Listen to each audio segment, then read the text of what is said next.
ज्या बसने भाऊ सहलीला जाणार होता त्याच बसने बहिणीचा जीव घेतला.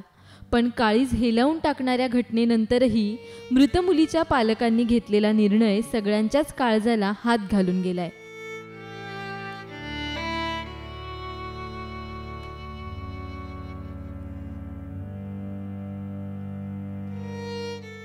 विरारमध्ये बस अपघातात सिद्धी फुटाणे या तरुणीचा मृत्यू झाला. मात्र मृत्यूनंतरही सिद्धी संपूर्ण जग बघणारे. पालकांवर दुःखांचा डोंगर कोसळलाय. असं असतानाही त्यांनी सिद्धीचं नेत्रदान करण्याचा निर्णय घेतला.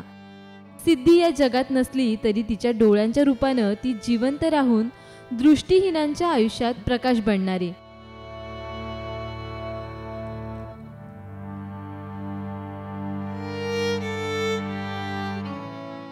सिद्धी फुटाणे ही 19 वर्षांची होती. ती कम्प्युटर सायन्स पदविकेच्या शेवटच्या वर्गात शिक्षण घेत होती. तिचा लहान भाऊ 5वीत शिकत होता. काही दिवसांपूर्वी ती आपल्या लहान भावाला घेऊन शाळेत सोडायला गेली. भावाची नेमकी त्याच दिवशी शाळेची सहल जाणार होती. ज्या बसने भाऊ सहलीला जाणार त्याच बस खाली सिद्धी चिरडली गेली. ड्रायव्हर बसचा टर्न घेत होता आणि नेमकी सिद्धी बस खाली आली. सिद्धी गंभीर जखमी झाली. तिला तातडीनं हॉस्पिटलमध्ये दाखल करण्यात आलं. मात्र यावेळी हॉस्पिटलमध्ये तिची मृत्यूशी झुंज अपयशी ठरली.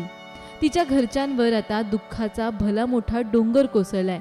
मात्र असं असूनही त्यांनी मोठा निर्णय घेतला आणि आपल्या लाडक्या लेकीचे अवयव दान केलेत. सिद्धीचे सुंदर डोळे आता अंधारलेल्या नयनांना प्रज्योत देणार आहेत. महेंद्र वानखडेसह ब्युरो रिपोर्ट, विरार. देश विदेशातील प्रत्येक घडामोडींचे लाईव्ह अपडेट मिळवण्यासाठी आता साम टीव्हीच्या सर्व सोशल मीडिया प्लॅटफॉर्मला लाईक, फॉलो आणि सबस्क्राईब करा. तसंच सर्व नोटिफिकेशनसाठी बेल आयकॉन प्रेस करायला विसरू नका.